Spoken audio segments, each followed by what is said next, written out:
Good morning, everybody. How you doing? Hello, Shivano, Xavier. Good morning to you as well. Doing okay today. Less pain than normal today. I'll take it. Any day like that is a good day, honestly. I am not going to complain if I don't wake up crying. You know what I mean? Every day that I wake up, period, is a good day, honestly. Uh, you know, beautiful day outside. Just it's a gorgeous day to be alive. So, how's everyone doing today? Hope y'all are having a great morning. I am going to go over, I wrote the article and I want to do it like this on the days that I can, where I write the article to give you the preliminary thoughts. I can talk about all the pitchers, give you an idea of the batters that I like and why. And then when the lineups start to come out, I can start to get a lot more specific. So now that we have every single lineup that's out except for the Phillies, and that'll be out within minutes, honestly, because the game is at 2:20. So that lineup's going to be out before lock, so we'll know if there's anybody resting and we need to bump up Lester for any reason. But as of right now, we are going to just take a look. Ooh, Bundy and GPP is interesting.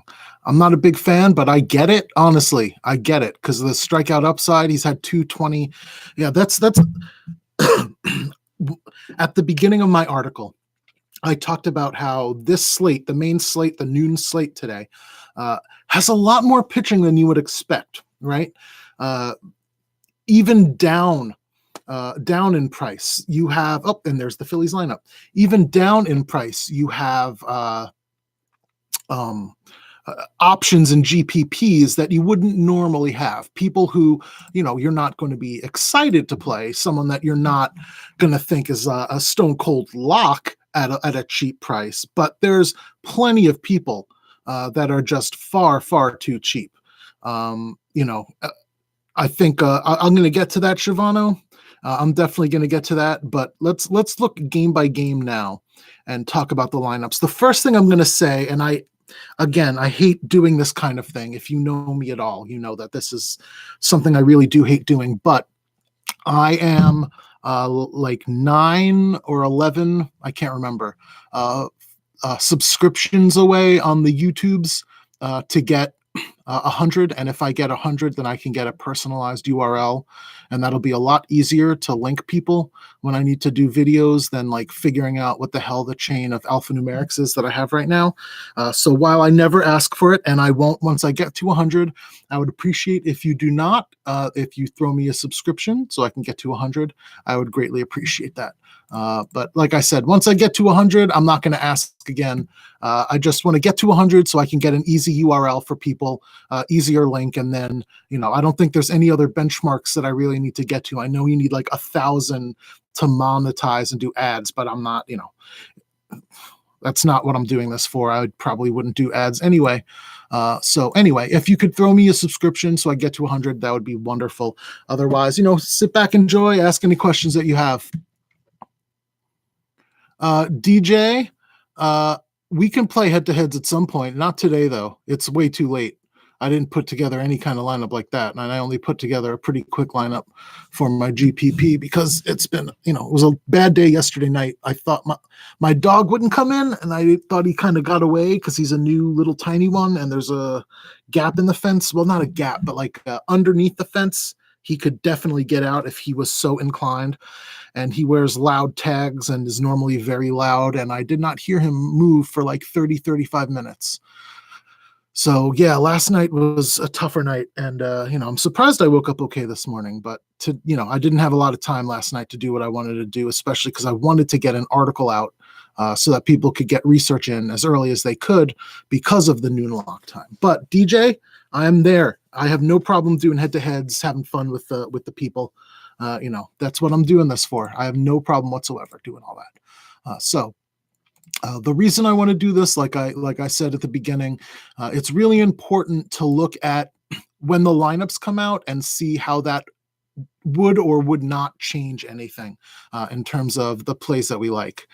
I know, I just don't like it's not, I know there's no shame in running ads, but it's not like, that's not why I'm doing this, right? Like, I've talked to you guys about it.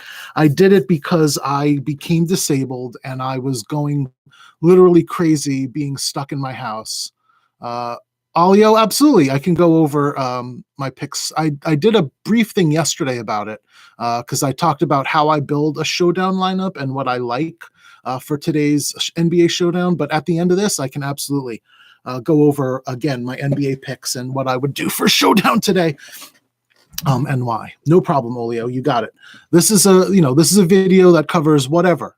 The Q&A portion, whatever. I like to go over a baseball analysis because that's kind of the point at this point in the season. But, when NFL and NBA comes out, we'll be able to talk about anything and everything that you want. When I do my golf research, you can ask golf questions. I mean, I like to spread around. I like a lot of different sports. So, this video isn't just me talking. This is me trying to help folks, ask any questions, even just bounce ideas off of. Like I'm not trying to say I'm the authority. I'm going to have all the right answers. I'm not offering a Q&A because I think that, I'm going to be able to tell you everything correctly. I'm not a psychic. I have analysis and I put my work in, but sometimes it helps if you have an idea that you're not sure of, especially in something like DFS, for you to be able to bounce that off a person or a community of people, which is why I love my Flick channel so much, because that's what we do there for a lot of the day and go over lineups with one another. But this is a good way for people to kind of ask questions in a friendly, non-judgmental environment. If they're beginners, they don't have to be afraid to ask, what something means if I'm getting too jargony. I want this to be something that beginners will be able to find useful, and that people who have been playing DFS for a really long time will be able to find some nuggets here, either in terms of how I view a slate or how I view particular players on any given day. But, that's just some background of why I'm doing this. But I think it's important now to get to the lineups because we do have a lock in about an hour. So we're going to start out here with the 12-10 game, which is the Mets and the Nationals. Love both pitchers here. Honestly, if you want to just play both pitchers here, I have absolutely no problem with that. Strasburg at 11-1. If you look at this Mets, I think that Pittsburgh and Baltimore will be fine. I'll get into it specifically. David asked about the weather in Pittsburgh and Baltimore. There's a chance, but I don't think that it's going to manifest itself. I live in between basically Pittsburgh and Baltimore, and it's beautiful here. Absolutely gorgeous. There's some clouds in the sky, but it's not something where, I let my dog out this morning and went like, oh God, this isn't going to be a nice day. It didn't feel overly humid. It didn't feel really terrible. The radar didn't look overly ominous. The percentages in terms of the chance of rain doesn't look ominous. I don't think it's something that we're going to need to avoid, but I will go into more specifics on that if you would like. I can go deeper into radars and hourly forecasts when I get to those games. It's absolutely my pleasure. If you don't follow me, I used to fall asleep when I was a kid to the Weather Channel. I had really severe stomach problems growing up that they still don't know if it's like Crohn's or IBS. I had a doctor one time tell me they call it IBS when they have no idea what it is. So that's just like the catch-all for anything that they don't really understand. So every night I used to get really sick and then go downstairs and lay on my couch and watch the Weather Channel to fall asleep. And I love it. I love it. I've loved weather since I was a kid. So anytime you have weather questions as well, please feel free to ask. I have no problem getting deep and dirty into that. I follow all of that stuff, and I have for a very, very long time. But anyway, let's get to this. Like I said in my analysis, Strasburg and Matz are two of my favorite pitchers on the day. Strasburg overall, period, my favorite pitcher of the day. And then Matz, if he was 9,000, he would get lost in the mix, but 7,300, like Shavana was saying about going for Dylan Bundy. Dylan Bundy's only 500 less than Matz, and I would say that Matz has a better chance and more upside, regardless of anything. period. Give me Matz for 500 more than Bundy any given day. One thing I do want to talk about is the ownership, because I assume Roto Grinders does have that, and they do. So as of right now, RG has Strasburg as the only chalky pitcher at 56% owned. If you want to pivot off of that, I understand. I'm going to go over several options. Like I said, this is not a day that we are going to have to get in Strasburg because we're worried about everybody else and there's not a lot of places to go. 56%, granted, I'm going to talk about this Mets lineup in a second, and it is awful, and there's almost no chance anybody else outscores Strasburg, just given the way it's going into this game. Mets with a 3.2 run total. I don't think anyone besides the Orioles on this slate is under 4. Yeah, even the Marlins are projected to get more than 4 runs. So it's the Mets by far the worst, and then the Orioles. And you can save on Tanaka in terms of money and in terms of ownership projections. So Strasburg right now is 56%, and then Steven Matz, who is honestly the value of the day as far as I'm concerned, is only 12%. He strikes out a lot of people. This is the Nationals team that strikes out more than anybody in baseball. They're at home, and if you read that article I posted, you saw the effect that Citi Field has on bats, and it is the opposite of Coors Field. Any pitcher that pitches in Citi Field, home or away, gets a boost. Any offense that hits in Citi Field, Mets or opponent, gets a downgrade, no matter what, every day, period. It might not be as significant as the boost we give to Coors Field bats, but there is still something there. The analysis that I posted, or the article that I posted in my analysis, went over 8 or 9 years of data and showed that it's not a small sample size issue. It's something that is a legitimate issue that they need to figure out, because the exit velocities and everything else that underlies statistics is also significantly worse. Like, there's no real reason that over an 8-year span, the exit velocity in Citi Field should be that far under the league average for everybody. But it is, and they're trying to figure out why that is. It's not a function of the pitching, because again, it's home and away regardless. So what we have is a boost to pitchers whenever they pitch in Citi Field and a downgrade to bats. So, the Nats lineup looks like the Nats lineup. There's nothing really different here except Soto and Kendrick flipped in the 4 and 5 slot, and Robles and Dozier flipped in the 6 and 7 slot. Not something that is really going to worry me. I wouldn't mind taking some Nats bats. If you're doing a deep GPP, I think there are plenty of better places, and I think that Matz is under-owned considering his upside. He's had almost 15 strikeouts per 9 over the last couple of weeks, and again, he's going against the Nats. So I think it's crazy. He should be, and we're going to get to this too, because there's a couple of the cheap pitchers that are significantly higher owned than him, and that is a ludicrous thing to do. So this is the thing I want to talk about. First of all, after Cano got injured yesterday, I think that Nola is safe, but not as safe as Tanaka. So I think that if you're going to go to the under Strasburg range and still want to pay up for a pitcher, you know what I mean? Like the over 8,000, 9,000-ish range, I'm all in on Tanaka more so than Nola, without a doubt. The wind is blowing out at 14 miles an hour now, which is more than I thought it was going to be yesterday. And I've talked in great detail about how Wrigley is like a wind field when the wind's blowing out. I've seen some of the highest game totals in my life in Wrigley Field when that wind is howling. When it's 20, 25 out, everyone is going to score over 5 runs. You pop the ball up and it winds up in the outfield. It's absolutely insane. So almost 15-mile-an-hour wind blowing out does boost the batters enough in that game, and Nola has been hit or miss enough that I wouldn't consider him safe. Not as safe as Tanaka, but he is a lot safer than a lot of the other options today. And he is going to be relatively ignored. He's only projected to be 8% owned.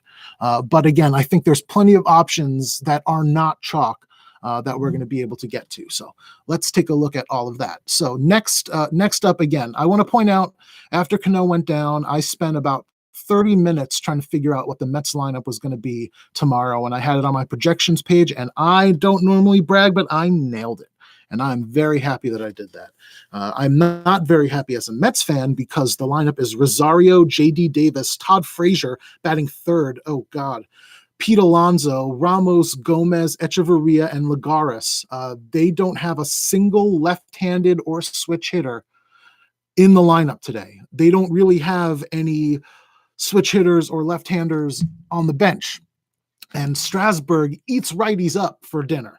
So again, even looking at this lineup based on what a normal Mets lineup would be is even more of a boost for Strasburg. It is out of this. I mean, it's out of this world. The gap between Strasburg and even Tanaka, who I would consider the second best pitcher on the slate, because of the lineup.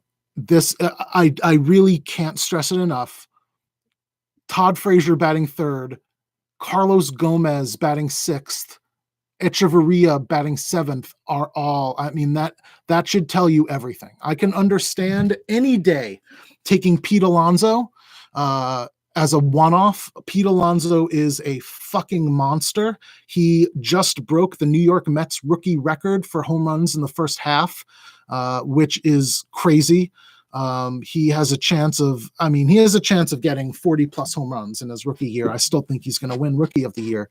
But the thing that I want to point out is, while I talked about it wouldn't be surprising at all if Strasburg gets a complete game shutout with at least 10 easy strikeouts, I would, even though I wouldn't be surprised at that, there is a good chance that the Nats bullpen does get a couple innings, and they are the worst bullpen in baseball. And Pete Alonso has hit like 90% of his home runs against bullpens. So I think that that's a little sneakier one-off because no one's going to pay $5,200 for Pete Alonso against Strasburg. But there's some chance here. Rosario one-off. Yeah, Rosario is a good hitter, and he's a good stolen base guy too. They've been training him real good on that. So 3,800, shortstop's a weak position. But if Glaber was playing, shortstop would be a lot easier. But I think that there's some other good options here. But yeah, Ahmed Rosario 3,800 has some upside, but I'm probably just going to avoid the Mets altogether here. Edgar, I'm going to get to that as I go through everything. DJ, am I fine with playing Tanaka and Mats, or do I feel like I have to play Strasburg? I am absolutely fine with playing Tanaka and Mats because the ownership on Strasburg is going to be near 60%. If the ownership on Strasburg was going to be reasonable, then I would feel like I had to play Strasburg. But 60% ownership almost always begs a fade if you're in a GPP, or not begs a fade, because I'm not suggesting you fade him. I don't think you should fade him. But if you want to get the edge on the GPP, if you want to take the chance that this is one of Strasburg's bad games, I mean, we've seen better pitchers do worse against worse lineups than Strasburg in Citi Field today, even with the park boost that I talked about getting in Citi Field. So I don't think, it's the optimal play. But I think that at 11-1, given the savings that you get, almost $2,000 in savings to Tanaka, I would project them to have similar scores. I think Strasburg's going to get 5 or 6 more DKP than Tanaka, give or take, given the upside. But in all fairness, I think that is a fine play because Tanaka is only going to be 17% owned. Mats is only going to be 12% owned, according to Roto Grinders. And you could build a lineup there that completely differentiates yourself. Do I think a dog will die? I don't understand that question, but I think everything dies. So yes. That's a bit more metaphysical, but I did say I'll take any and all questions about anything. So, hey, that's fine by me. So let's move on to the next game. We got the Yankees and the Orioles. This is significant. As Shivano said at the very beginning in the chat, the fact that the Yankees are resting Gary Sanchez and Gleyber Torres is a boost to Dylan Bundy. If you look at his recent form, he's had like 25 DKP in 2 of his last 3 games, and they haven't been against joke opponents. Like, he's done really well. He has decent strikeout upside, especially for an Orioles pitcher. But the key part to that sentence is Orioles pitcher. I do eat food okay, Burb. Thank you very much. I do eat food okay. I'm not bad at it. Um, so I think that Bundy is an okay play today. I still think that LeMahieu is still a great hitter. Hicks is still a great hitter. Voit is still a great hitter. Urshela, Clint Frazier, Thairo Estrada has been on fire. Romine is underrated. This is not a Yankees team lacking in bats just because two of the best bats, if not the two best bats that they have that are healthy right now, are taking the day off. So I think that again, Bundy, if you're going deep GPP, now Burb is asking if I can come to his house and play Nintendo Wii with him. Yes, I can. I love Nintendo Wii. I hope you have Mario Kart, though. That's my favorite. Mario Kart on the Wii is underrated. But then again, Mario Kart on any system is pretty much underrated.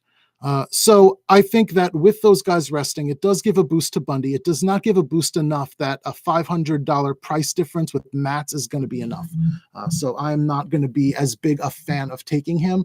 One of the significant points in that is, like I said, Mats is projected to be 12% owned. Dylan Bundy is projected to be 23% owned. That's fucking crazy because the Yankees are still going to score more than 5 runs and they're still going to light him up. So, the Yankees are going to be one of my favorite stacks today. I would say that they are second or third. I have no problem going cheap at catcher. I wouldn't always go cheap at catcher. Catcher's the first position I punt, but that is the same with a lot of people. So when you're constructing a lineup, if there's a catcher that you really, really like, that's one of the best ways to separate yourself from the field. If a Gary Sanchez gets a home run and every other catcher gets 2 or 4 DKP, Gary Sanchez is going to be necessary to win. You're not going to be able to really make up that difference in other places, unless there's a $3,000 gap, which sometimes there is. But the point being, if there's like a $3,500 catcher that you really like, if Jason Castro's on fire for the Twins and he's facing a righty that's really bad against lefties, right? And he's been on fire lately.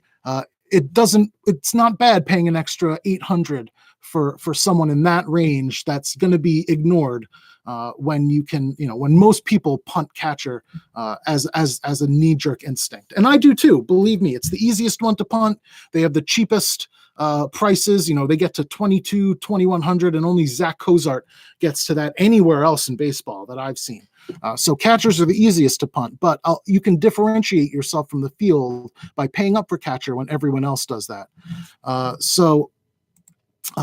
Basically, we have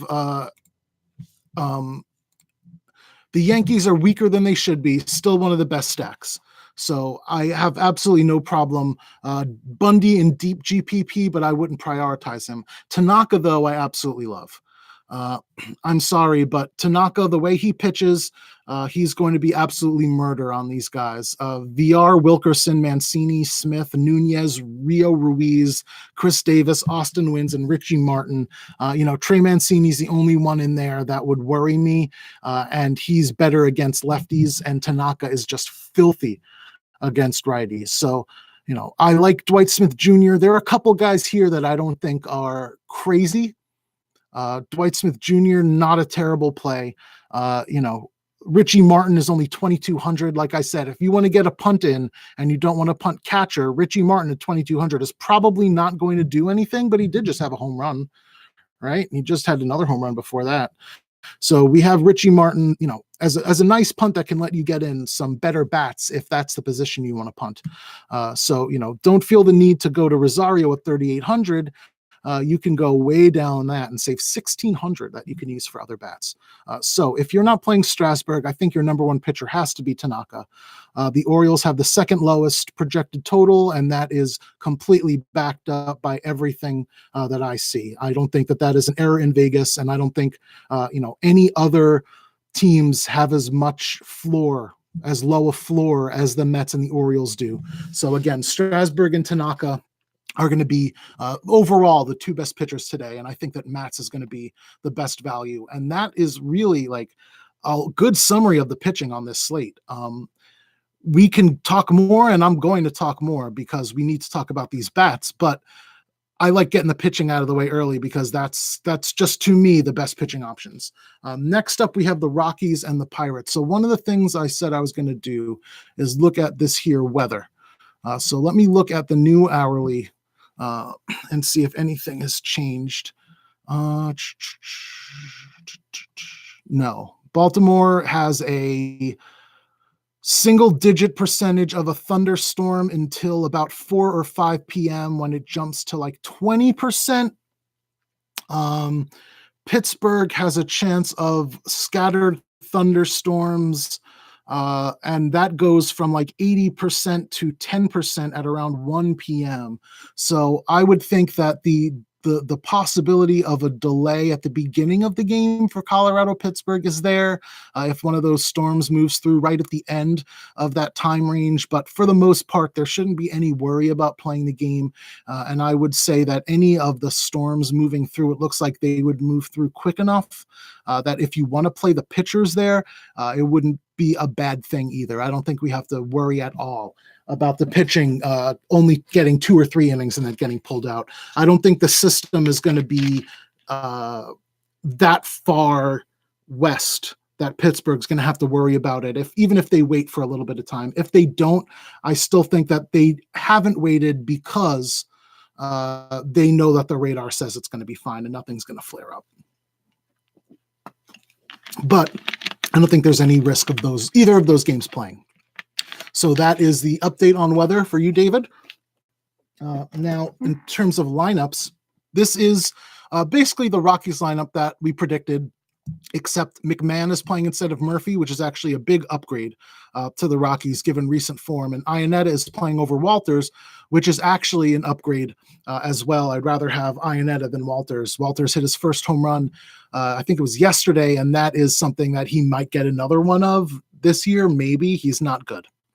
He's there because they need him, and that's all. They would trade for a catcher in a heartbeat if they could, believe me, and Walters would be in the minors or out of a job any given second. Iannetta they'd keep around, though, because Iannetta can hit sometimes. So I think that this does give a slight downgrade to Lyles. I do think that Lyles is underrated. That kid is a good pitcher with very good upside. And much like Tanaka, he is going under-owned. He is projected to get only 18% ownership, 1% more than Tanaka. Again, I think that him and Matz, are going to be close enough that a $1,200 gap still pushes me towards Matz if I'm not paying for one of the elite 2 pitchers that I see today. I'd rather take that money savings and go with the strikeout upside Matz has against a Washington team, like I said, that strikes out as much as anybody. But I think that Lyles is significantly underowned. I wrote the information in my analysis, but just over the last couple of weeks, and this is representative of his season as a whole, so this is not a fluke at all. Lyles has a strikeouts per 9 of 12.5, a whip of 0.77, 0.7 home runs per 9, so he's keeping the ball on the ground, a 1.38 ERA, which is backed up by a 2.23 FIP and a 2.54 xFIP with a 2.86 SIERA. There is absolutely nothing in the repertoire or in the numbers or in the advanced stats of Lyles to indicate that he's anything more than a fantastic play that should be priced over 9,000 with 25 point upside every time he pitches. I would say that, again, running away, if we're ignoring price, if we're just talking about who I think is going to have the best games today, Lyles is going to be my 3rd favorite pitcher on the slate. The Rockies are bad away from home, and they're worse against righties. The Rockies, especially because of Story and Arenado, are a lineup that destroys lefties. They have no problem doing that. Desmond and Reynolds as well, they can put in there. But the lefties that they have, Blackman and Dahl are great, but they're not the same in terms of like righty destroyers that Arenado are lefty destroyers. So we've seen over the course of the last few years with similar lineups for the Rockies that this is not a fluke. They just don't hit as well outside of Coors, as is to be expected. No one's really surprised by that. But that if you have a righty pitcher outside of Coors Field, it's going to be a better thing for him. So that's a boost to Lyles as well. The one thing I will note is that with the weather, the wind is going to be whipping. It's supposed to be 15 or so miles an hour blowing out to left field, which is a boost for those righty bats. So I think that, let's see here, and that's going to be consistent all game. Even after the system moves out, the wind is going to be blowing out to left field at about 15 to 16 miles an hour, no matter what. So that is a small boost to bats, and it does put Lyles again under Tanaka, but I still would expect him to get to around 20 DKP and be the third best pitcher today. On the other side, Senzatella is one of the worst pitchers going today. I'm not in love with the Pirates. I don't think anyone is ever going to be in love with the Pirates, but I think that given their pricing, it's a very intriguing mini stack that no one's going to be on. People just aren't playing Josh Bell, even though he could very well turn into the MVP this year. He's been playing like it. I mean, Bellinger and Yelich are ahead of him at this stage, but Bell has put himself in the discussion, which is fantastic and shocking. If you look, yesterday, Bell hit his 15th home run. He became the first player in Major League Baseball history to have 500 at-bats and less than 15 home runs in the previous season, or excuse me, he became the fastest player. No, excuse me, I'm wrong. I have to read that again in my head. He became the first player in MLB history to have 500 at-bats and less than 15 home runs the year before, and then in the next season to have 15 home runs before June 1st. That was a stat that I read. So Josh Bell is doing something that's never been done in baseball history. He found his power swing in the offseason. It's not a fluke. You can read about it. Dude is legit. He gets the wind blowing out against Senzatella, who gives up home runs and is not a very good pitcher. Marte's a great hitter. Polanco's a great hitter. Melky Cabrera has been on fire. Colin Moran is underrated. Adam Frazier is cold, but you never know. Elias Diaz is not a great hitter, but he's 3,200 if you're looking for one of the cheaper catchers today. You can go cheaper than that, but that's probably one of the better, cheaper ones that you're going to get. So I think that the Pirates are in a very intriguing stack. They're going to get about 5 runs, or they're projected to get about 5 runs, and I wouldn't be shocked at all if they go over. The Rockies bullpen on top isn't very good. So they're not terrible, they're not as bad as they have been in recent years, but they're still not that great. And the long man is still going to get shelled. So I think that the Pittsburgh Pirates are a decent play today. I don't like them as much as the Yankees. I don't like them as much as either of the teams that I'm going to get to next. But I think that given the lineup, given the form, given the wind, given how bad Senzatella is, given the fact that they will not be owned, the Pirates in a GPP, very sneaky way to go. I will say again, given that Bundy is projected to be 23% owned, the Yankees aren't going to be as highly owned as you think, because that is a logical follow. People who play a pitcher do not play the bats against that pitcher. So Bundy, being one of the highest owned pitchers, the third highest owned pitcher on the slate, should decrease what you expect Yankees ownership to be, which increases how much I like them. If people are going to get off them as well, because Sanchez and Torres are playing, all the better, because that's crazy, Chivano, isn't it? Matz is 500 more, and he's only 12% owned, and he has higher upside and a higher projection for today. It just doesn't make any sense. The Nats strike out all the damn time. I just don't understand why people are going at him. Like I said, I've said this in several videos, people are desperate for cheap plays. They will take a Hail Mary and a wing and a prayer that this dude priced this, who got 25 points this one time, is going to be able to do it again because, damn it, I really need him to. But that's not the smart way to play DFS. It's not basketball. There's no floor that we can count on. It's not like if we know the guy's starting, we know he's going to get this, or he's going to get that. He can get negative. We don't know how he's going to do necessarily. So the cheaper pitchers generally provide higher risk, and you need to take that into consideration when you're building those lineups. So That is the third game. Let us look at the fourth game here. The fourth game in the noon hour is the Boston Red Sox and the Toronto Blue Jays. Give me all of the bats here. Clayton Richard is a terrible pitcher who does not deserve to be in the big leagues. He's only going to get 2 or 3 innings today, max. And then they're going to get to tee off against a bad Toronto bullpen. The Red Sox are far and away my favorite stack, period, today. I would rather play 5 of them than 5 of anybody else, including the Yankees. Clayton Richard really is that bad. And if you read my article, you see the splits that he has are just as bad as he is. For example, his slugging percentage career against lefties is 324, against righties is 468. Holy shit. That's ridiculous. His FIP against lefties is 2.82. That's really good. Against righties is 4.94.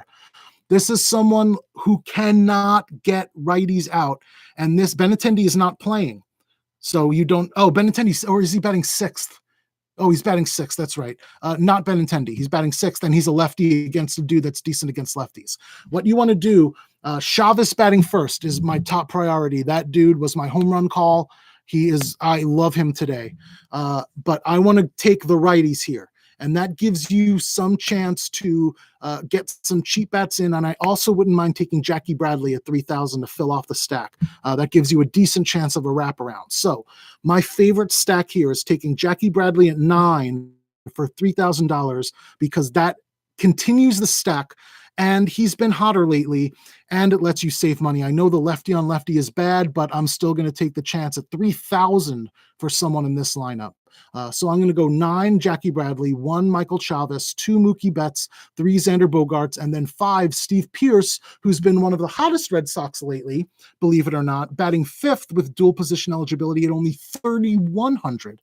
So we can get 2 Red Sox for about 3,000 each, still have some good pitchers, and then still get those over 5,000 bats without any problem whatsoever. Let me go into it here because I want to tell you, if you've been following along, you would be surprised that Steve Pearce has been doing decently lately, but he really has. If you look at the Red Sox over the last over the last week, which is how I look at hot and cold stats, Xander Bogaerts has an OPS of 1.08 with a WOBA of 458.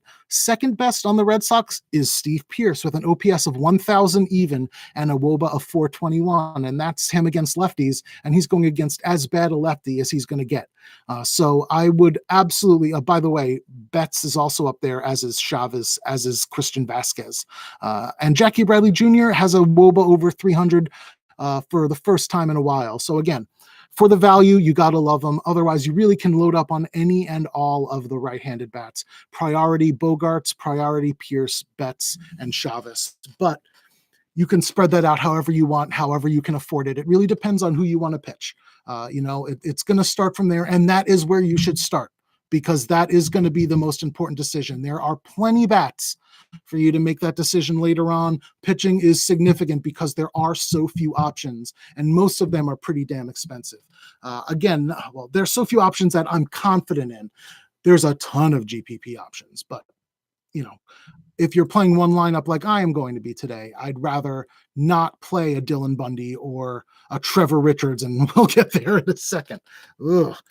That's the most shocking thing of everything today. So Red Sox best stack. I talked about this yesterday. I like to look at what team I think has the best chance to put up 10 runs. And that involves a lot of different factors. Obviously, the pitcher they're going against, the bullpen they're going against, weather conditions, the lineup that they have, the Vegas total.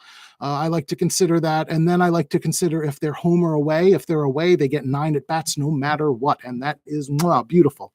We have the Red Sox and the Yankees both away today. And the Red Sox tick all those boxes. So while I think the Yankees also have a chance of getting to 10, the team that I think has the best chance of getting to 10 runs today is the Red Sox. And if a team gets to 10 runs, you want to stack them because, as I've talked about in the past as well, that provides an additive effect. One dude hitting a home run is good, but if he knocks in 2 dudes that you already have in your lineup, that is a whole lot of extra points that you are getting that other people may not. So that is why you stack, because these people really do work well with each other. It's like if you play basketball, a dude that gets a lot of assists to a specific other guy. Like if there's a tandem that works really, really well, I'm thinking about in the past, so I'm not going to be able to do it now because I'm in the baseball mood. But there are the bats work well with each other. There is a positive correlation when you play these bats together. They did a study that I've talked about as well that showed that the best you can do is have 6 bats. The highest percentage for positive correlation is to get 6 bats from the same lineup in. Russ and Adams, there's so many. The dudes it's just one assist after another to one another. I was thinking earlier in the year about the way Chris Dunn and Levine played together when they were both healthy and they were both running it. Like Dunn didn't mind getting 18 assists a game and shooting the ball 3 times and letting Levine shoot 25, 30 times a game because that's the way it worked for them. That was it helped everybody and they both benefited. Their scores both went up because they worked together. And that's what happens with the lineup, just in a slightly different sense. They work together to build up points for you. That's why people say stacks to win, because the stacks give you that additive effect that also makes it a lot safer than if you just take sporadic people from a bunch of different games and hope they're the ones that hit home runs. That can work, but the odds of that working are significantly less than if you pick a right stack. That's why if you go over the winning lineups for tournaments that you play, and I suggest that you do that every single day, you will see that it is stacks with a couple one-offs or 2 stacks almost all of the time. And that's the way you should be playing it. Otherwise, you're going to do yourself a grave disservice. Next up is the Blue Jays. And I think that Weber is also someone I'll skip to that, Edgar. My favorite Tiger bat as a one-off is going to be Castellanos, given recent form. And he's only 4,100, but he's heating up. And when he heats up, you got to go with him. On top of that, the wind is blowing out to left field, which is a boost to righties at 17 miles an hour. And Trevor Richards is terrible. So I'm going to get to that later because that's actually the next game that I'm going to talk about after Boston and Toronto. Weber is here because they gave Velasquez a chance, Hector Velasquez, and he had like a FIP of almost 7. He was giving up a ton of home runs and he couldn't cut it. So they called, exactly. DJ's correct. And hockey too, to a degree. Football and baseball, you need to stack. I think I would say baseball is like 100% you need to stack. Football, it depends. I think that it's a much better thing for you to have, a positive correlation between, your quarterback and somebody on that team. But every once in a while, I don't mind playing like a naked Blake Bortles, because it's not necessarily like you're gonna, that this guy is going to get it, but that he's going to have to pass for 300 yards because they're going to be playing from behind. While I agree, I can understand if you're playing multiple lineups, and that's what I did. If I played one lineup, there was always a stack there. But if I played multiple lineups, I tried to differentiate myself sometimes by going for that home run chaser in football, which you can do to a lot of degrees because, you do have those guys that are going to be guaranteed to get points, especially the bell cow running backs. Anyway, yes, I was going to say the bell cow running backs, you can just play them. Yeah, stacks only from now on in baseball. Yes, you should. That's why I talk about this, and I'll take a break here to talk about it now. You should always start off by figuring out the pitchers you want to play and the stacks you want to play, and then anything else you want to fit in terms of one-offs, anything else. There's a reason that I put my article, when I do my article, in the way that I do. Pitching first, then the stacks, then the one-offs if there's one-offs, and then like the home run call of the day, because that's the priority order that you need to look at things. The pitching is by far the most important in baseball, then the stacking. But you should always make sure you're stacking, and make sure that when you stack that those players are close enough to each other in the order if you can. If you're playing the number 4 hitter and the number 8 hitter, and those are the only 2 hitters you're playing, you can have, it's not really a stack because there's almost no way that those 2 are going to help one another. What are the odds that the number 8 hitter is going to be on base when the number 4 hitter gets up, or vice versa? Obviously, the 4 hitter could be on base a lot easier for the 8 hitter, but the odds are much worse than if you have like a 2-3 or like a 7-8. And while those players may not have as much upside, the additive effect in a lot of circumstances makes up for that. So again, stacking is the way to go. That is the very first tip I would give any beginner DFS player. Try to set it up in, this is the way, the general way I do it. My favorite is to have a 5-3, which is 5 players from one team as the full stack, and then 3 players from another team as another stack. Occasionally, what we need to do is find a cheap one-off. So for example, like a Richie Martin today at 2,200. At that point, I would do a 5 on one team, a 2 for the mini stack, and then a 1 as a one-off. The other option there I like is a 4-4, where if there's 2 teams you love, like for example, if you really love the Red Sox and the Yankees today, you could play 4 Red Sox and 4 Yankees and work that out. If you want to do the one-off, you could do a 4 and a 3 and then have the one-off. But that's basically how I do it. Depending on the stack, sometimes I'll do like a 4-2-2. But for the most part, again, I generally like to keep it 5-3, 4-4, or those with the one-off. 7-8 stacks, DJ says 7-8-9 stacks are risky because they typically get less at bats, but they're a great way to be contrarian. I think that we've seen that specifically if you've been following me talking about the Twins recently. I talked a lot about how the bottom of that Twins lineup has been hot and how we need to play Castro and Buxton and all those other guys. And they have been under-owned, and we have seen them go off consistently. So yes, they do get less at bats. And actually, my projections or Kyle's projections, our projections on Bathrobe Sports, if you're a paid member, we factor that in. We actually found a formula. They did a scientific study about the production from the number 1 position through the number 9 position, and the exact percentage chance that a number 1 hitter gets an extra at bat as compared to a number 8 or a number 9 hitter. And they had percentages for extra at bats for every position. So we added that into our projections. So we boost the chance that a number 1 hitter gets at bats, and then we update his projection accordingly. So my projection system, Bathrobe Sports' projection system factors all that in. But again, if you look at it, it doesn't mean that you can't play the 7-8-9, because the ownership on the lower players or the players at the bottom of the order are always going to be significantly less than the players at the top of the order. So I always do like to do wraparounds, because that's a great way for you to get a popular stack and make it your own. Because a lot of people are going to just run the 1 through 5 as much as they can, and they're not going to do an 8 through 3 or a 9 through 4 or something along those lines. So there's a ton of ways to differentiate yourselves, and that's one of the great things about baseball. There's so many ways to differentiate yourselves, even when you're doing the popular thing. You can play a Red Sox stack today and still be different than all the other people playing Red Sox stacks. There are ways to do it because there are so many. I mean, you could play Thero Estrada and Austin Romine, and you'll separate yourself from 99% of the people playing Yankee stacks today. It's a lot easier to do that in baseball, given how many positions there are in every lineup and how few of those you can play, especially on FanDuel, but on DraftKings as well. So again, let me get back to it because I digressed there for a little bit, or let me digress because I tangented there for a little bit.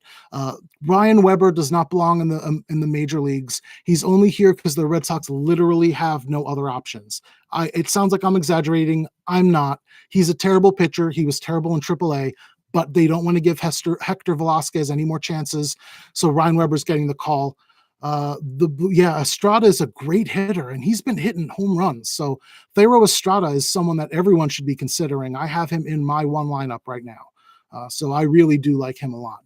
I also really like the Blue Jays a lot. I think that, again, Weber doesn't belong here. The Blue Jays are going to be under-owned, and they're going to be underrated. I like them more as a mini stack. I'm not a big fan of going down the bottom of the lineup, but I really, really like Vlad Guerrero given recent form. I really like Rowdy Tellez. I would not be surprised at all if Tellez gets a home run today. He's been in really great form. I wouldn't be surprised if Vladdy Guerrero gets a home run today. I think they've both been in really great form. So if you're looking for an under-owned and cheap small stack, I think that the Blue Jays are right there. Vlad is only 4,400. Tellez is only 4,000. And those are ludicrous prices for people in great form against a terrible Ryan Weber. So you got it, Edgar. Well, there's still 20 minutes. I still got 2 games on this main slate to talk about. Speaking of which, let's talk about the Marlins and the Tigers. This is the one that has the biggest surprise. Right now, the second highest owned pitcher on this slate, according to Roto Grinders, is Trevor Richards at 25%. Trevor Richards, who is about as terrible can be, is 25%. There's something seriously wrong with people. And I mean that in as mean a way as possible. Over the last couple weeks, he's struck out less than 8 per 9. He's walked 4 per 9, 1.6 whip, 5.56 ERA, and that's even, and his FIP is 7.23. So even the 5.56 ERA doesn't show how badly he's been. And that is not with him getting lucky. Like, his BABIP is only 281, and it could be significantly higher. Aaron Nola's is 500. Steven Matz's is 444 over the last couple weeks. Richards, if you go by FIP, is the worst pitcher pitching today on any of the games, on any of the slates, period. Worse than Harvey, worse than anybody going anytime today. And Trevor Richards is the second highest owned pitcher. The wind is blowing out at 17 miles an hour. It's going to be close to 80 degrees. The Tigers are projected to get 5 runs for probably the first time this year. And Trevor Richards is the second most owned pitcher. So while I talked in great detail yesterday about how bad the Tigers are, and how you still can't play Jose Urena, and the Tigers put up a run in each of the first 3 innings and chased him out of there. It is very good for the batters. Huge boost to the batters for the wind conditions in the Miami-Detroit game. Winds blowing out at 17 is significant, and it will make a difference. You will see some home runs that you would not normally see. So I think that while I am not as big a fan of the Tigers as I am of most of the other stacks today, I think that if Richards is indeed the second highest owned pitcher, the best way to get leverage against the field is to stack against Trevor Richards, and that means taking some Tigers bats. So what I want to look at now is who are the hot Tigers over the last week, because there really aren't any, and I mean that sincerely. Miggy Cabrera has a WOBA of 405. Next up, who's playing today, is Nick Castellanos at 265 with a 614 OPS. Like I said, this is not something for the faint-hearted. This is not something where you're like, oh boy, I get to play the Tigers today. But this is a team that's going to get 5 runs. Castellanos got a home run recently. He looks to be heating up. Miggy Cabrera looks okay recently. OPS over 1,000 is better than most people. Dixon has some pop in him. I'm not going to say that I love them. I'm not going to say that they're all great plays or that any of them are really great plays. But Richards is going to give up a ton of runs, and it's just a question of finding which Tigers there are. So what I would like to do is use them as one-offs, and then try to get some bats there, or like a mini stack, like a 2-person stack. If I'm playing multiple lineups today, which I'm not, but if I were, my strategy would have been to get Tigers as mini stack only, and then have decent exposure to them there, mixing up and down the lineup. Like I said, Trevor Richards really is that terrible, and I would have more Tigers than I would want because of the way his ownership looks. On the other side, I don't want either Matt Boyd at 10-3.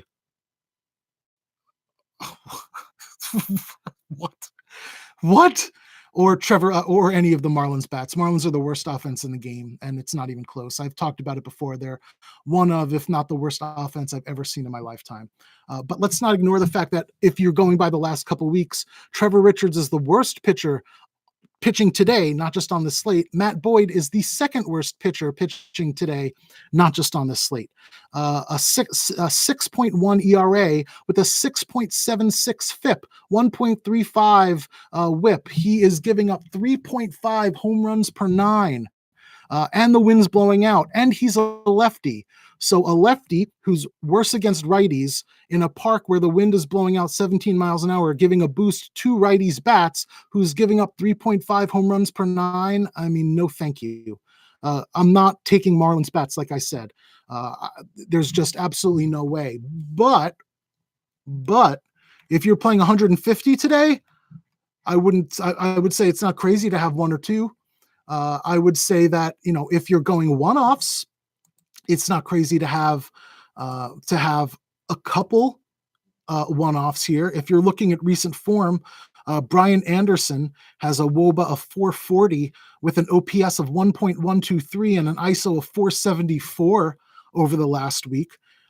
He's batting third for only $3,200. That is a pretty decent one, like I said, it's not like we're going to be jumping all over the Marlins today, but there's one-offs. There's some okay bats here against a Boyd that's been hemorrhaging home runs and is far, far too overpriced, and no one's going to have any on the Marlins. No one's going to play any Marlins today. So 3,200 for a dual position eligibility, Brian Anderson, is not as bad as you think it would be. And then last up is the Phillies and the Cubs. I've talked about it in great detail. The wind blowing out at Wrigley means probably you need to ignore the pitchers. The wind affects Wrigley more than almost any other park in baseball.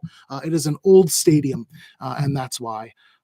So before I go on, I just want to say again, please get me to 100 subscribers so I can get a custom URL. If you don't subscribe, do it. Even if you cancel it later on, I don't care. I want to get the custom URL so I don't have to do alphanumerics. Thank you very much.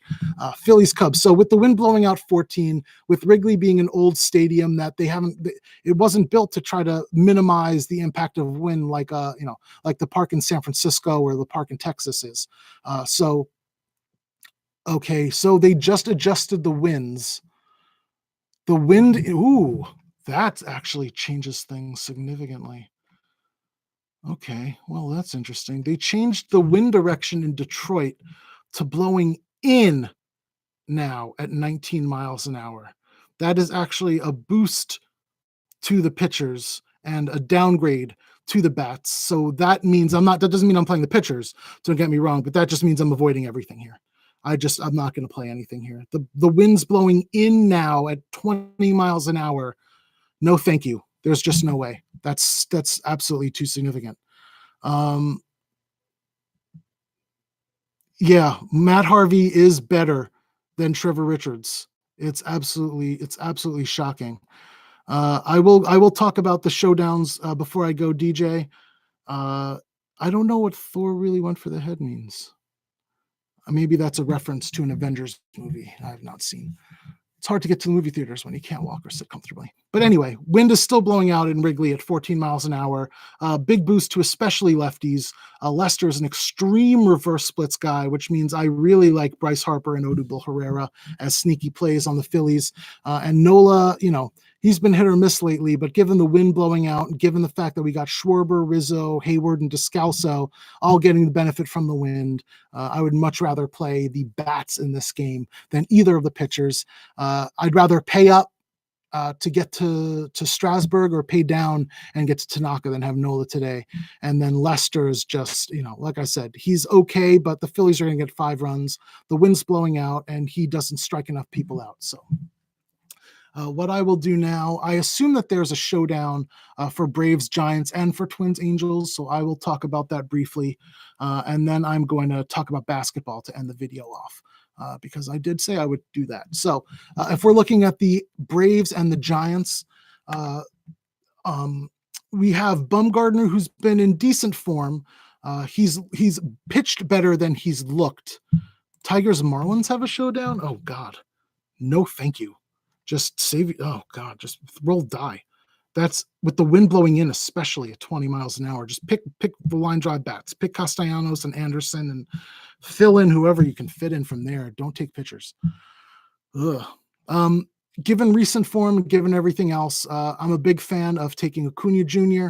I would be a big fan of taking Panic um, on the Giants side, and those would be my two favorite plays in this game. I think Riley is underpriced for the showdown, especially the way he's been swinging. Bumgarner is going to be overrated, and I think that Gossman, is a decent pitcher, but he's not great. He doesn't have the strikeout upside. He's been in good form lately. And Bumgarner, he does have some strikeout upside, but this is against a Braves team that doesn't strike out a lot.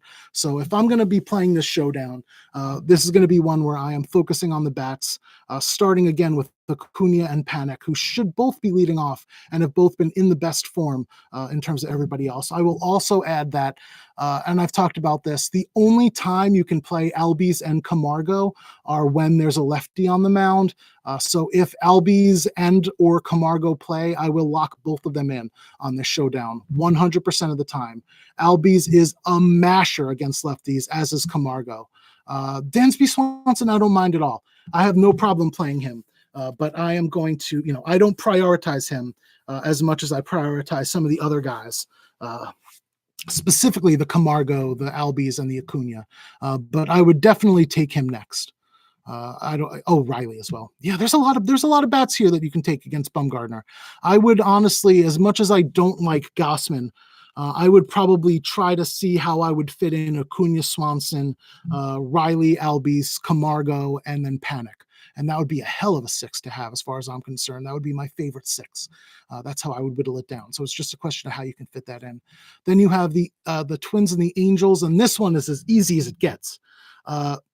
Take Cozart in your util spot and then spend as much money as you can on 5 bats that are going against Matt Harvey.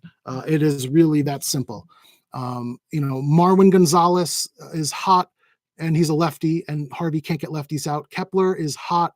Polanco and Rosario have been doing well enough. Luis Arraez is underpriced for being a lefty that's been mashing it lately. We don't know who's catching. If it is Castro, love him. He has been hot lately. There's just too much. I would take Marwin at captain 100 out of 100 times. Marwin has been on fire lately. He's going to be batting third in the Twins lineup, whereas Castro is probably going to be batting 7th or 8th, so he'll get that extra at bat. And then, batting between Polanco and Rosario on top of that, give me Marwin Gonzalez today as my favorite or second favorite play. I really like Kepler. Really like Kepler as well against Harvey. He was underpriced significantly yesterday, but if I remember correctly, yesterday Kepler was 4,100 and Marwin Gonzalez was 3,400. So assuming that price difference is relatively the same today, Marwin Gonzalez is going to be my favorite. So that one's easy. Cozart, because he's the cheapest. If you can upgrade him later, great. Otherwise, give me the 5 bats on the Twins that I can get in there, lefties specifically. And then the last thing I'll talk about here very quickly is the 2-game night slate today. I don't really like this slate. I don't think the pitching options are that fantastic. Corbin Martin is great, 9,300. I don't think you really have a choice here. And then, who the hell else are you going to play? I think you can take a chance on Ryan Yarbrough, but that's it. You can take a chance that Giolito is going to have one of his fantastic games, but that's just a chance, and he's 8,400. Not something, he's not priced in the 6,000s anymore, where taking a chance on him is something that you could do like an Abasong. I wouldn't want to do that against an Astros team that's been red hot, where if the roof's closed, it's still going to be okay for them. But if the roof is open, it is hot and humid, and the wind is going to be blowing out at 15 miles an hour. I would be shocked if they don't keep the roof open. And that is a big boost to bats on both sides of this game, which makes it, again, even harder to find a pitcher anywhere on the slate. So basically what I would do is try to get Martin in and then try to get Yarbrough in, because I would consider them the 2 best pitching options, but neither one of them is safe. I think Martin is by far the number one. The White Sox are going to strike out more than anybody. They're projected to get the least runs. While he had a rough last start, his first start was absolutely fantastic. No political stuff. Bye-bye. We don't do that here. This is a safe, free environment. We talk sports and we are all happy and friendly. We don't talk anything like that ever. ever. No exceptions. That's not what we're here for. We are here to be a friendly, happy community that talks about sports. So anyway, Corbin Martin, again, if this were the main slate, that I just talked about and Corbin Martin were 9,300, I would not have much on him. I would still rather play Tanaka. There's still a lot of other plays that I would rather get, but this is a 2-game slate. And what the hell other choice do you have, right? He's going against the worst lineup of all the lineups on this slate, a team that's going to strike out more than anybody else, who is projected to get the least runs. I don't think there's any way to avoid that. Although, again, he's probably going to be 80% owned on the small slate. So it might behoove you more to get on some other pitchers here. So for example, a Giolito and a Yarbrough, if you want to go opposite. And the reason I say that is because the worst pitcher today is Adam Plutko. I don't think that's very close. I don't mean in terms of recent form. I just mean in terms of how he is as a pitcher. He is absolutely pathetic. And I mean that in the meanest way possible. If you look at his career numbers, which at 90 innings pitched is enough of a sample size that I think that's fine. The OPS he's allowed to lefties is 965. With a slugging percentage allowed to lefties of 605. It's still 477 slugging allowed to righties. The WOBA allowed to lefties is 405. That's that. If a hitter's doing that for a week, I consider them extremely hot and want to lock them into my lineup. And that's what he gives up against all lefties, not just the good lefties, all lefties. Righties are still 308. Insane. He strikes out 5 lefties per 9 innings. He walks 3.7, gives up 2.8 home runs per 9, and that's still 2.1 home runs per 9 to righties. His FIP in his career against lefties is 7.33 with an XFIP of 6.32, and those numbers are about 5 against righties, which is still terrible. The point is, if you're playing this late slate today, this 2-game slate, Rays lefties bats are the best plays, period. Get whatever pitchers you can get in, but make sure you are playing Meadows, Choi, Brandon Lau, Kiermaier, and whatever other lefty bats you can get in. Plutko cannot get lefties out. Period. He has never been able to, minors or in the majors. Right now, the wind is projected to blow across the field and slightly out to right field. If that adjusts to blowing out to right field, that is a boost to lefties bats again. So that's just doubling down. Alex, why don't do that, Alex? Don't do that. I just told you they adjusted the wind to blowing in at 20 miles an hour as opposed to out at 20 miles an hour. The wind is now a significant hindrance to bats in the Miami-Detroit game. Please try to get off of that in the next 3 minutes, because that's not going to do well. It's just, I wouldn't want to take those bats. Not if the wind was blowing out at 20, I'm still there, but not today. So yeah, favorite bats on the night slate are going to be the lefties with the Rays. Yarbrough is a decent enough pitcher that I wouldn't mind taking him as one of the locks at 7,600. He's projected to actually get the start instead of coming in after an opener, which increases his upside and decreases his price. So a lot of people are going to not take him because they know him as an opener or think that he's going to get limited innings. But I wouldn't expect that. Normally when they let someone start for Tampa Bay, they let someone start. Okay, so that is that. So let's talk now about the basketballs, because I do love talking about the basketballs. I talked about it yesterday briefly, and I will talk about it again. The way I approach showdowns as a whole is I like to pick a player pool first. The worst thing I found when you're doing showdowns is you wind up trying to figure out amongst like 5 or 6 dudes in the last 2 spots, like, who the hell am I going to play? I like to pick 7 or 8 guys to fill in those 6 spots and then figure out price-wise how to maximize the points I expect out of those 6 players. So I talked yesterday about the recent form and their potential and the upside and the ceiling and everything else. And I came to the conclusion that I split it up into tiers as well. So if we're looking at the utility prices, Giannis and Kawhi are the elite tier. Then you have like a middle tier that goes from, I would say, like a Middleton at 9,400 to like an Ibaka at 5,200 or a Lopez at 6,000. And then you have the cheap tier, the under 5,000 guys, the Mirotic on downs, and then like the super punts, the 2,000 on downs. And I like to try to get, a couple people from each tier if I can, or barring that, use that information to know that I'm going to build my lineup in a certain way. So when I was going through it yesterday, I found that obviously, because I'm not an idiot, I like Giannis and Kawhi. I don't know how you cannot like Giannis and Kawhi. And then I started going through the mid tier. I think that if you watched last game, you saw Kawhi, who they've been resting all the time this year, looking really tired. He played, I think it was 52 minutes in that double overtime game. And I don't think he got enough time off to get his legs out, to get his legs back under him. I think that now he's had enough rest that we can expect Kawhi to be normal.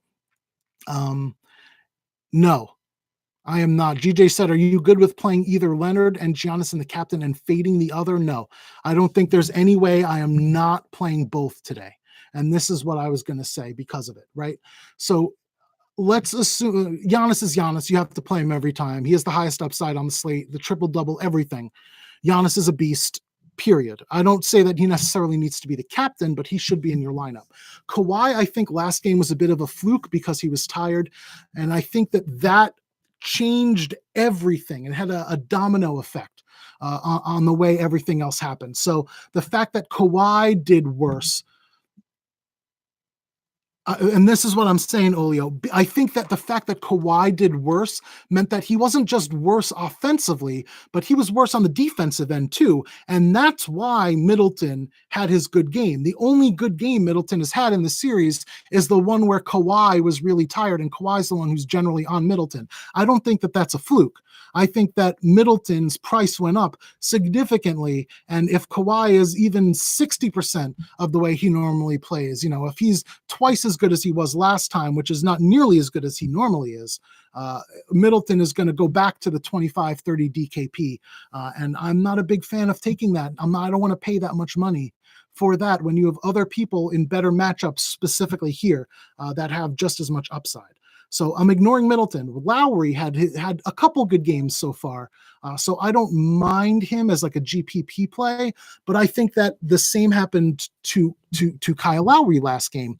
Kawhi was tired, and because of that, and you can hear the announcers, they talked about it as well, it led to Lowry having to take more responsibility and taking more shots. The ball was in his hands more, and he had to do a lot more with it. I think that, again, if Kawhi is back to normal, this knocks down Lowry's projection because Lowry's going to go back to the way it was in games 2 and 3.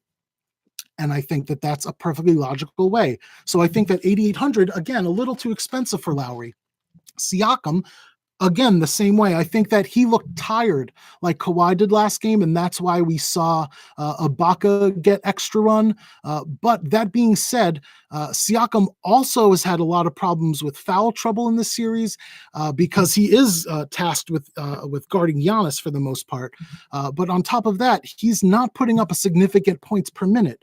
I'll get to there later, and I think that's you don't need to do that, Olio. I think that you don't need to do that because of what I'm going to talk about. Because as of right now, I'm ruling out Middleton, I'm ruling out Lowry, and then Siakam, people were blown away that he got the 50 DKP in the 2 overtime game, but that was less than 1 fantasy point per minute. If you look at him throughout the course of the series, he's putting up less than 1 fantasy point per minute. If we can expect him to get 35 minutes today, which I think is fair, he's gotten a bunch in the 20s, he's gotten a couple in the 40s. If we expect him to get 35 minutes today, I'm only expecting him to get 30 or so DKP. That's not even close to 5x.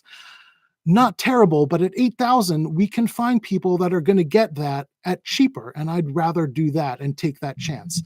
Speaking of which, Brogdon, I like Brogdon a lot. but I don't think that Brogdon is getting the production or the minutes that we need. At 7,000, I'm more willing to take a chance on him, but I think that if we look at last game, granted, the 2 for 11 shooting is not something that I would expect from him today. But then again, I wouldn't expect him to shoot 500 either. 0 for 3 from 3 is also something that's surprising, given that he's been shooting 6+ times from the 3-point line. So I do like Brogdon. I think that his ownership is going to be lower than it should be because of how bad his last game was. But at 7,000, I think it's worth taking the chance that he's going to get, those 30 minutes again. I will caution again, unless they say that he is starting, he is probably going to wind up getting 28 minutes. And at 7,000, there might be cheaper people that we can prioritize that have similar upside as him and similar minutes upside as him. Speaking of which, Gasol, over the last couple of games, and I don't think this is a fluke, we saw Gasol take more responsibility. I think that they figured out how they need to use Gasol against this team. And I think, I think the last time they played, Gasol wasn't on the team, right? If I remember that correctly, they had to do they did most of the wholesale changes after all of that. So Gasol, figured out what he needs to do for the Raptors against this Bucks team. And I really don't think that those 250 55.5 in the 2 overtime. Then he got 41.25 DKP in 31 minutes. He's shooting the ball more. He's shooting threes. He's getting assists. He is not getting into foul trouble. And he's doing well against Lopez, and Lopez is not doing well against him. He's playing the perimeter game that Lopez normally plays against other teams, and he is doing it to fantastic success. So if we're looking at any of these middle-priced guys, Marc Gasol is far and away my favorite. So I love Giannis, I love Leonard, I love Gasol, and I don't mind Brogdon so far. Lopez showed that one game of upside. No thank you from here on out. Bledsoe, I think that he's getting overshadowed by everyone else. They're trying to use him more defensively, and that makes a lot of sense. I think that Kawhi in captain is a great play. I think that, and this is what I'm going to get to right now, and I was going to get to this point. So as of right now, right, if we're going to summarize it up, I like Giannis, I like Kawhi, I like Gasol, and then I eliminated almost everybody else. That lack of middle-priced players means that we want to take one of the elite guys as a captain, because if we liked a lot of middle-priced players, then we'd want either a middle-priced player as captain or a cheap player as captain to let us fit as many middle-priced guys as we can get in there. But barring the fact that the middle-priced guys are overpriced and underperforming in this series, and the fact that we need to play both elite guys anyway, I think that looking at the roster construction today, the only 2 options for captain are Giannis and Kawhi. I think that you can spend down and get the ceiling that you get from cheaper guys. I think Gasol outscores Middleton, Lowry, Siakam, and Brogdon.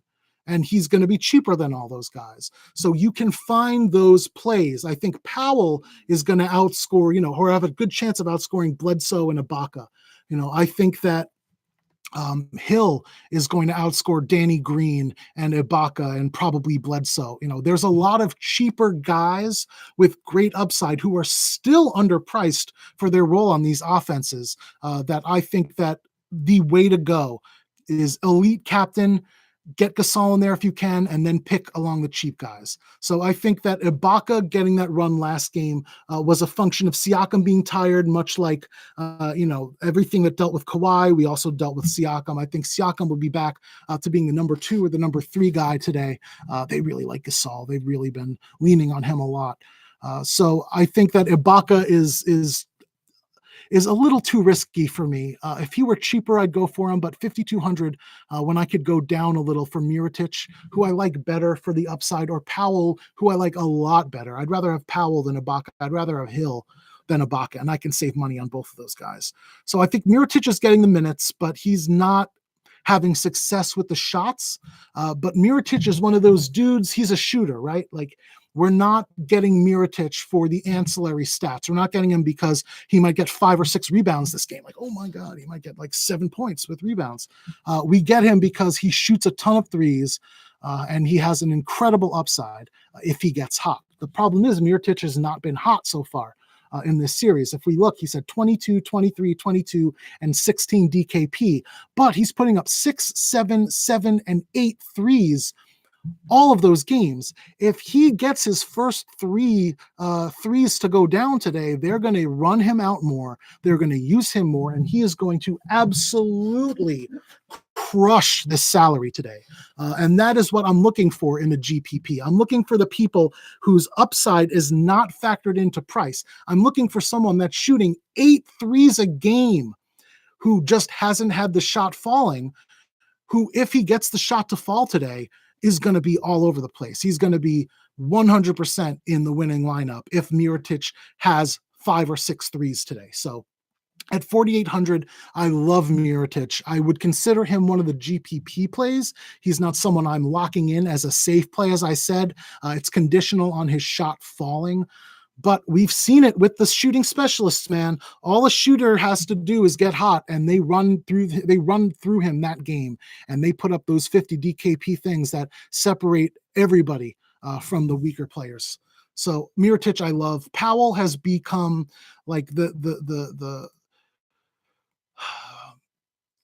he's become like the head backup guy on the Raptors. Like, I don't want to say the 6th man because I'm not sure if he comes in 6th or not, but Powell has been the guy who's running the second unit, who's taking the shots, who's getting the run in important situations, and they're giving him the ball to shoot in important situations. He's had 2 games over 30 DKP. His last 2 games have been over 30 DKP, and I wouldn't necessarily expect that again, but I would expect his role to remain the same, meaning that, for a $4,400 person, Norm Powell is absolutely one of my favorite plays today. So again, Giannis, Kawhi, Gasol, and Powell are people I absolutely love, with Brogdon okay, and Mirotic is like a GPP play. Danny Green's not a producer. And then George Hill has been the dude. George Hill is going to get you that 20 DKP every game with increased upside if his shots go down. He's going to get the steals, he's going to get the rebounds and assists. He's someone that is going to provide points to you no matter whether he's hot or cold with his shooting. If he's hot shooting, then it's a bonus. Like, I know he played 37 minutes because of the 2 OT game, but he went 7 for 9 from the field, 3 for 4 from 3, and got 24 points and 42.75 DKP, while putting up basically the same ancillary stats than normal, like the 20 to 25 DKP that he's been putting up through rebounds and assists and steals and everything else. So a hot shooting Hill is just a bonus, but someone that we can count on for points and count on for 5 times value, basically no matter what today. So Hill, again, someone that I absolutely love. So again, Giannis, Leonard, Gasol, Powell, Hill, the ones I absolutely love. I think Mirotic is a GPP play. I think that Brogdon is a more of a GPP play. And then the last person I want to talk about is Ilyasova, who is 2,000 for some reason I don't understand. His role isn't as well defined. In a 2 overtime game, he only got 13 minutes, which is shocking, but that's partially due that's partially due to foul trouble. He got 4 fouls all 3 of the last games, but in one of those he had 28.75 DKP, and another one he had 16.5 DKP. He had 13.25 in the first game, and they really barely used him at all in that game in 14 minutes. We're seeing someone who's going to get about 1 point per minute production, and he could get about 20 minutes today. That's 10 times DKP. So while, again, he's not someone that I'm locking in, he's not someone that I consider a safe play by any means. Ilyasova at 2,000 is drastically undervalued, and I would consider him in the pool with the Mirotic and the Brogdon. So the last guy I want to mention is Pat Con. because he was so good and so consistent, but the more they use Brogdon and the more they rely on Hill, the less they're using Pat Con. Granted, he's still putting you up, a decent amount of DKP, but the ceiling and the minutes aren't there as they are for Ilyasova. So I would rather spend that $400 more and take Ilyasova, but I can completely understand if you want to pivot down to Connaughton. He is like the deepest of deep GPPs. So again, to sum it all up, if you're looking at the showdown today, my player pool that I'm going to be building my lineup around is going to be Giannis, Kawhi, Marc Gasol, Norm Powell, and George Hill. And then in that last spot, I want either Brogdon, Mirotic, or Ilyasova. I think that given the lack of middle-priced players, you are going to want one of the Kawhi or Giannis in your captain slot and then build around him. So, for example, let's say I go Kawhi captain. Let's do that again. I'll build a quick lineup right now with everybody like I like to do at the end of these videos. I forgot my home run call of the day was Chavez. So if you can get him in there, do that. Okay, so if we put Kawhi captain, we got Giannis in there as well. Then we put in Marc Gasol. That gives us 4,900 per player for 3 slots, which means that we're going to be able to take some expensive dudes because let's put Hill and Powell in there. That's my 5 guys. That gives us 6,700 left. So we can take a Brook Lopez at 6,000. We could take a Bledsoe, but that leaves a lot of money on the table. And that makes it a little harder. I know I did this yesterday, and if we switch Giannis and Kawhi, that only saves us 100. So we wind up with 6,600. So if you want to get sneaky, I don't know necessarily how you want to do it. You can go up from Hill to Mirotic, and that gives you 5,500, and you could take Ibaka, or you could go keep Hill, where he is, and then go up from Powell to Mirotic, but that still gives you 6,300 for a Brook Lopez that I'm not necessarily confident in. One of the things that you can do, and this is the only other option that I found yesterday, and I really didn't like it that much, is if you put Gasol in the captain slot, and then Giannis, Kawhi, Powell, and Hill, that leaves you 9,100 for your last slot. And then as much as I think it's a risky play, Kyle Lowry at 8,800, you'd be able to fill in there. So again, there's a few ways of constructing this. I think the best way is going to be having one of the elite guys as your captain. I prefer Kawhi or Giannis. It really doesn't matter. Get one of those two as your captain. And then I really love Gasol, really love Powell, really love Hill. But try to figure out a way to get those guys in there in a construction that lets you get a 6th guy that you still really like. It's going to be a lot trickier today. There are not a lot of mid-priced guys I like. A lot of them are very overpriced and I don't think are going to match up to the production. But that's the fun of it, isn't it? Who doesn't love building lineups? It's my favorite thing. So I think that's going to be it, unless anybody has any other questions. I don't think I got any other questions here. Let's see. Nope. Yep. Okay. Yeah, that's everything. So if no one has any other questions, again, I really hate to ask, but I'm so close to 100, and then I can get a bathrobe URL for YouTube.